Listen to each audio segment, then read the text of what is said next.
अस्सलामुअलैकुम dear students पिछले class में मैंने डेटाबेस पढ़ाया था। What is database and what are the features of database. Okay, तो आज मुझे पढ़ाना है DBMS क्या होता है, डेटाबेस मैनेजमेंट सिस्टम क्या होता है। पहले हम बात करेंगे डेटाबेस की। डेटाबेस होता है कलेक्शन ऑफ डेटा या collection of interrelated data is known as the database. उस डेटाबेस में होता है रिकॉर्ड्स एंड फील्ड्स, है ना। तो हम बात करेंगे, अगर हम डेटाबेस की बात करेंगे तो database is the collection of interrelated files and set of programs, जिसमें यूज़र्स को परमिशन मिल जाएगा उन फाइल्स को एक्सेस करने के लिए, या उन फाइल्स को मॉडिफाई करने के लिए, या उन फाइल्स को डिलीशन करने के लिए। That is called as the DBMS। Okay, now we can write here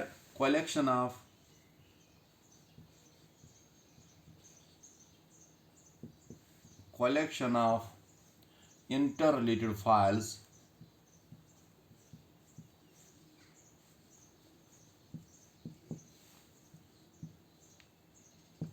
and a set of programs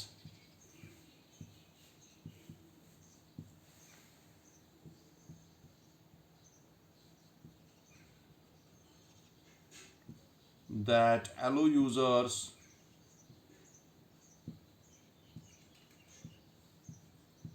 to access and modify these files and modify these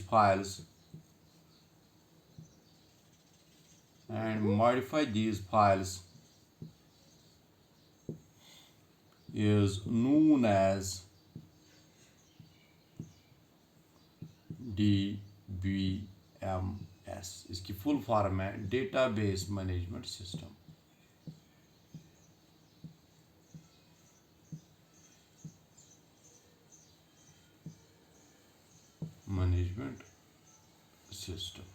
okay, now इसके बाद मुझे बताना है डेटा एब्स्ट्रैक्शन क्या होता है। देखो यहाँ पे बहुत सारा डेटा होता है।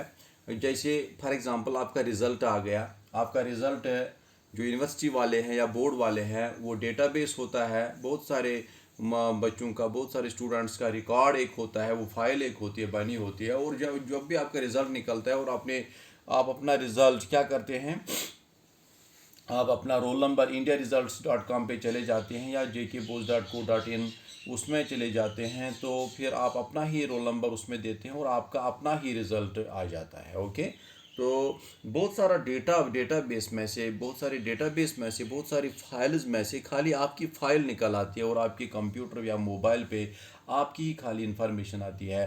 That is called as the data abstraction. जैसे हम बहुत सारा डेटा देखते हैं और उस डेटा में से थोड़ा सा डेटा निकालेंगे हम, that is called as the data abstraction. Okay, now what is data abstraction. Data abstraction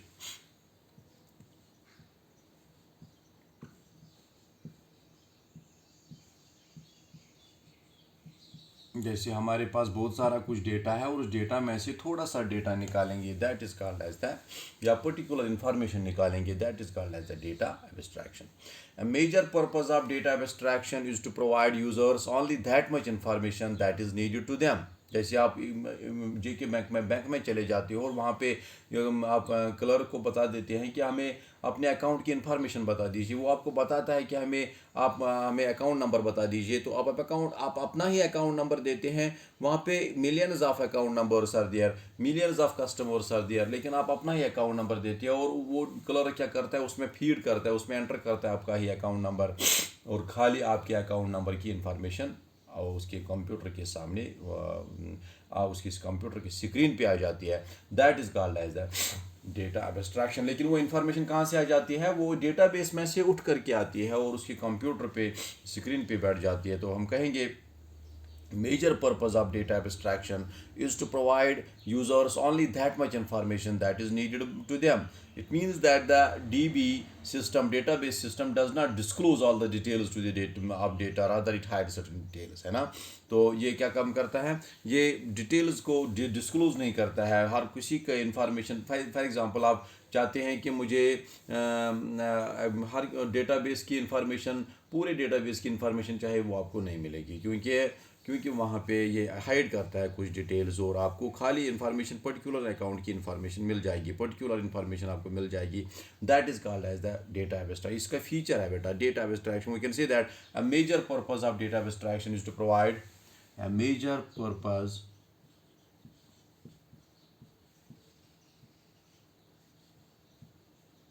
of data abstraction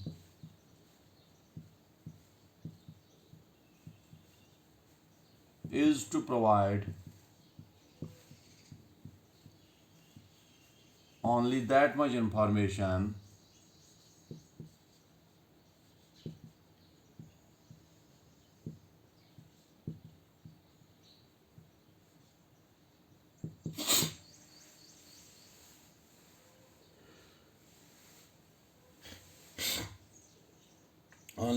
information that is,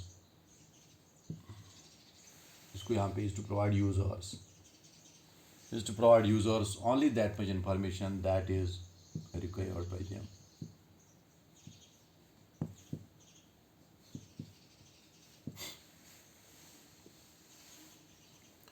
It means that the DB system does not disclose all the details of data, rather it hides certain details. लेकिन जब ऐसे काम होता है तो इस तरीके से काम स्मूथली हो जाता है. We can say that a good DB system ensures easy, smooth data structures in such a way to all the users so that the information can be accessible to everyone. जैसे आप ATM counter में चले जाते हैं और आप ATM अपना डाल देते हैं तो आपको अपनी इन्फॉर्मेशन आ जाती है, बाकी किसी की भी इन्फॉर्मेशन नहीं आती है, और आपको अपने अकाउंट से मतलब है. आपने जो ही एटीएम डाला तो आपको अपने अकाउंट की इन्फॉर्मेशन मिल गई, तो आपने पैसे निकाले या बैलेंस इंक्वायरी कर दी, जो भी आपको करना है, आप निकल गए बाहर, तो दूसरा बंदा चला गया अंदर तो उसने अपने अकाउंट की इन्फॉर्मेशन वहाँ से गेट कर ली. तो we can say that a good DB system ensures easy and smooth data structures in such a way to all the users so that the information can be accessed to everyone. Okay, तो यहाँ पे आज हमें पढ़ना है और एक topic levels of data. Levels of data, various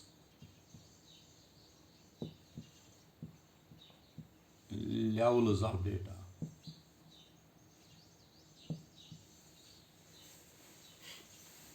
actually database में 3 लेवल्स होते हैं. पहला लेवल इंटरनल लेवल होता है, जिसका दूसरा नाम फिजिकल लेवल भी है. दूसरा होता है कंसेप्चुअल लेवल, एंड तीसरा होता है external level. Okay, so we can write here there are generally 3 levels of data. 3 levels of data. कौन कौन? इंटरनल लेवल,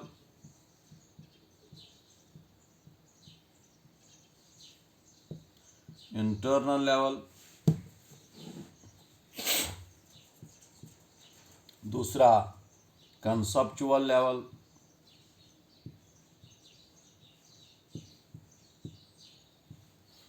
तीसरा क्या होता है बेटा? External level. ये 3 लेवल्स होते हैं डेटाबेस में, और ये मोस्ट इंपॉर्टेंट है for the examination point of view. ना देखो बेटा, यहाँ पे इंटरनल लेवल, इसका दूसरा नाम है दूसरा भी नाम बताते हैं फिजिकल लेवल.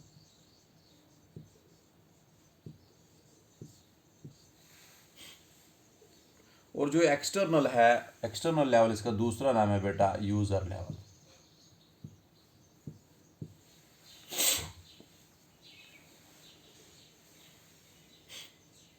जैसे ये इंटरनल लेवल होता है, this level is also called as physical level. In this level there is a close contact between the programmer and the database. एक प्रोग्रामर एक और डेटाबेस के दरमियान एक लेवल एक होती है जिसको बताते हैं इंटरनल लेवल, जिसको फिजिकल लेवल बताते हैं.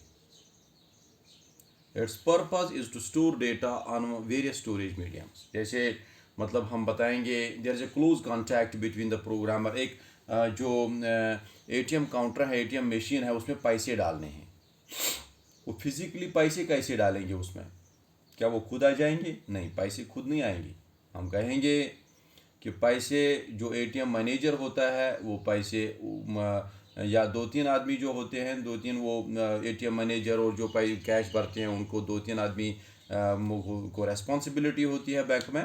तो यहाँ पे हम कहेंगे उनको पैसे भरने हैं तो वो अंदर चले जाते हैं, एटीएम जहाँ पे काउंटर हैं वहाँ पे चले जाते हैं और एटीएम मशीन को खोल देते हैं और उसके स्टोरेज मीडियम्स में, जैसे वहाँ पे बहुत से सारे 100 के लिए एक स्टोरेज मीडियम है, तो 200 नोट्स के लिए दूसरा स्टोरेज मीडियम है, तो 500 नोट्स के लिए तीसरा स्टोरेज, वो फिजिकली उनको स्टोर कर देते हैं तो और डेटाबेस में पहुंच जाते हैं। That is why we can see that वो किस लेवल में होते हैं, यहाँ पे तीनों लेवल में से इंटरनल लेवल में होते हैं, क्योंकि वो पैसे भरते हैं वहाँ पे। There is a physical contact between the programmer and the database. Physical contact between, ये मैं एग्जांपल बता रहा हूँ आपको। In this level there is a close contact between the programmer and the database. Its purpose is to store data on various storage mediums. Various storage mediums में वो data store कर लेता है बस। This level is also called as physical level, ये आप लिखेंगे। This level is also called as physical level. In this level, there is a close contact between the programmer and the database. Its purpose is to store data on various storage mediums. तो यहाँ पे physical यहाँ पे physical level इसको बताते हैं। तो there is a physical contact, there is a close contact between the programmer and the database. तो okay, यहाँ पे conceptual लेवल क्या होता है? In this level, this is a second level of the data. ये आप बताए देख भी रहे हैं, तो this the first level and this the second level and this one is the third level. Okay, तो this conceptual level is the second level of the data which gives us information about what data is actually stored in the database. तो conceptual level, जैसे आप ATM counter के बाहर आए तो वो तीन बंदे जो है, एटीएम मैनेजर और 2 आदमी उसके साथ लगे हुए हैं, एम्प्लॉय जो लगे हुए हैं, अंदर पैसे वैसे भर रहे हैं। तो उन्होंने शटल बंद किया है, वो मतलब जो अंदर काम कर रहे हैं, लेकिन वहाँ पे बाहर जो यूज़र्स उनको पैसे निकालने थे वो बाहर वेट कर रहे हैं। 1 घंटा, 1.5 घंटा, आधा घंटा वो वेट कर रहे हैं। तो यहाँ पे हम सोच रहे हैं, अरे यार ये अंदर से इसमें डालते क्या है, पता नहीं क्या डालते हैं, क्योंकि उनको टाइम लग रहा है। तो ये बात की बात है, सोचने की बात है। तो this is the second level of data which gives us information about what data is actually stored in the database. तो कौन सा डेटा इसमें स्टोर कर रहे हैं, ये that is the conceptual level. We can say that what data is actually stored in the database, this is the function of the conceptual level. Okay, तो we can write here, इसमें अगर आपको exam में आएगा तो आप लिखेंगे this is the second level of the data which gives us information about what data is actually stored in the database. Database में actually store क्या हुआ है, तो ये this is the second concept, this is a function of the conceptual level. Now external level क्या काम करता है? This level is also called as the user level. इसको user level भी बताते हैं, which is very close to the user. जब आपको पैसे निकालने होंगे या आपको इंक्वायरी, बैलेंस इंक्वायरी करनी होगी या आपको रिजल्ट देखना होगा, तो वी कैन से दैट हम किस में देखते हैं फिर? एक्सटर्नल लेवल में। This level is also called as user level. इसको यूजर लेवल भी नाम है, which is very close to users में यूजर्स फिर काम करते हैं।